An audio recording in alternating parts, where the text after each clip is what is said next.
আসসালামু আলাইকুম। কেমন আছেন সবাই? আশা করি সবাই ভালো আছেন। আজকের ভিডিওটি হচ্ছে আপনাদের মধ্যে যারা নতুন খামার শুরু করতে চাচ্ছেন এবং কিভাবে শুরু করবেন, কেন শুরু করবেন এবং খামার শুরু করার আগে কি কি বিষয় খেয়াল রাখবেন। আপনি যদি আমার চ্যানেলে নতুন হয়ে থাকেন, চ্যানেলটি অবশ্যই সাবস্ক্রাইব করে যাবেন এবং ভিডিওটি ভালো লাগলে অবশ্যই লাইক দিয়ে যাবেন। তো চলুন দেরি না করে ভিডিওটি শুরু করা যাক। মুরগির খামার শুধু একটা ব্যবসা নয়, এটা হতে পারে আপনার স্বপ্ন পূরণের পথ। অনেকে ভাবে টাকার অভাব, অভিজ্ঞতার অভাব এবং ব্যর্থতার ভয় আছে, কিন্তু যারা চেষ্টা করে তারাই এগিয়ে যায়।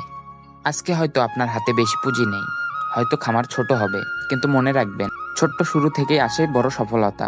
একটা কথা সবসময় মনে রাখবেন, পৃথিবীতে সবচেয়ে বড় শক্তি হলো নিজের প্রতি বিশ্বাস।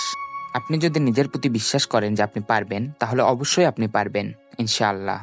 মুরগির খামার আপনাকে শুধু অর্থনৈতিক স্বাধীনতাই দিবে না, বরং দিবে আত্মবিশ্বাস এবং নিজে কিছু করার গর্ব।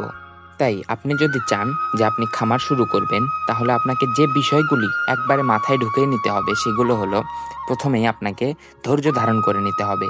আপনি খামার শুরু করছেন, এই এরপর থেকে যে আপনি ইনকাম করতে পারবেন এটা কিন্তু নয়। খামার ছোট থেকে শুরু করুন এবং সেটা থেকে শেখার চেষ্টা করুন। প্রথম অবস্থায় খামার শুরুর দিকে হয়তো দেখা যেতে পারে আপনার অনেক বাধা বিপত্তির সম্মুখীন হতে হবে। এর ফলে আপনি আপনার ধৈর্য হারাবেন না, আপনি লেগে থাকুন, সেটা শেখার চেষ্টা করুন।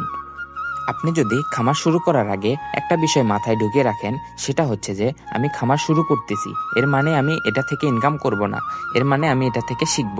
আপনি যদি আগে একটা বিষয় ভালো করে জানেন, শেখেন এবং সেটার উপর অভিজ্ঞতা অর্জন করেন, তাহলে ইনশাআল্লাহ সেটার থেকে ইনকাম অবশ্যই হবে।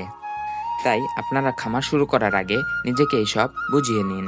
আপনি যদি খামার শুরু করতে চান, তাহলে আমার চ্যানেলে ভিডিও দেওয়া রয়েছে কোন জাতের খামার করে অল্প সময়ে লাভবান হতে পারবেন এবং কি কারণে কোন জাতের মুরগি আপনার জন্য পালন সহজ, সেটার উপর ভিডিও রয়েছে, আপনারা চাইলে দেখে আসতে পারেন।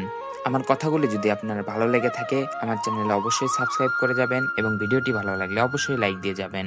আসসালামু আলাইকুম।